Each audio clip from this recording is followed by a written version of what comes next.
Primitive et intégration. Formule élémentaire et composée.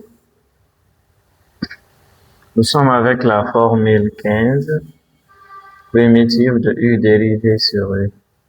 Une primitive de cette forme, c'est ln, valeur absolue du dénominateur, plus une constante, C.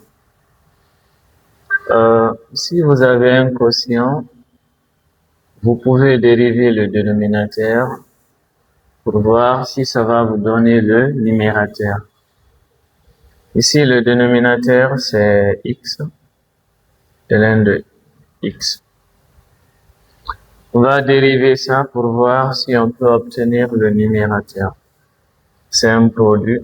On dérive la première expression, x dérivé c'est 1, multiplié par ln de x, plus on dérive la deuxième expression, ln de x dérivé c'est 1 sur x, fois la deuxième expression.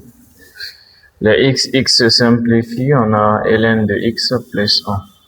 Et c'est pas ce qu'on a au numérateur. On peut écrire autrement cette forme. Parce que là, vous avez le produit de deux nombres. Et souvenez-vous bien, si vous avez une fraction divisée par un nombre, on prend ce nombre, on multiplie par le dénominateur.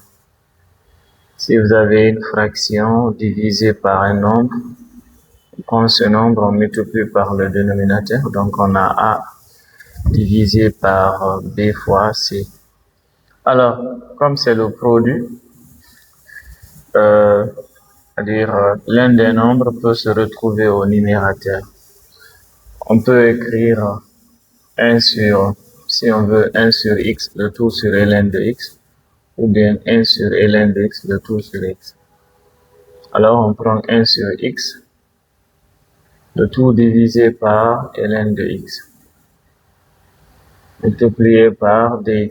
Ça change pas la forme parce qu'on a une fraction divisée par un nombre. Prends ce nombre multiplié par le dénominateur. Avec ça, vous avez toujours un quotient.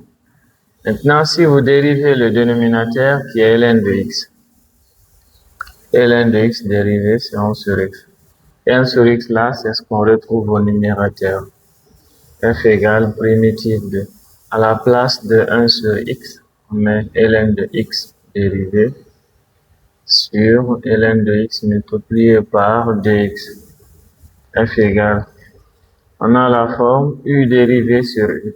Une primitive de cette forme, c'est ln, valeur absolue du dénominateur. Le dénominateur, c'est ln de x, plus une constante de c. Merci.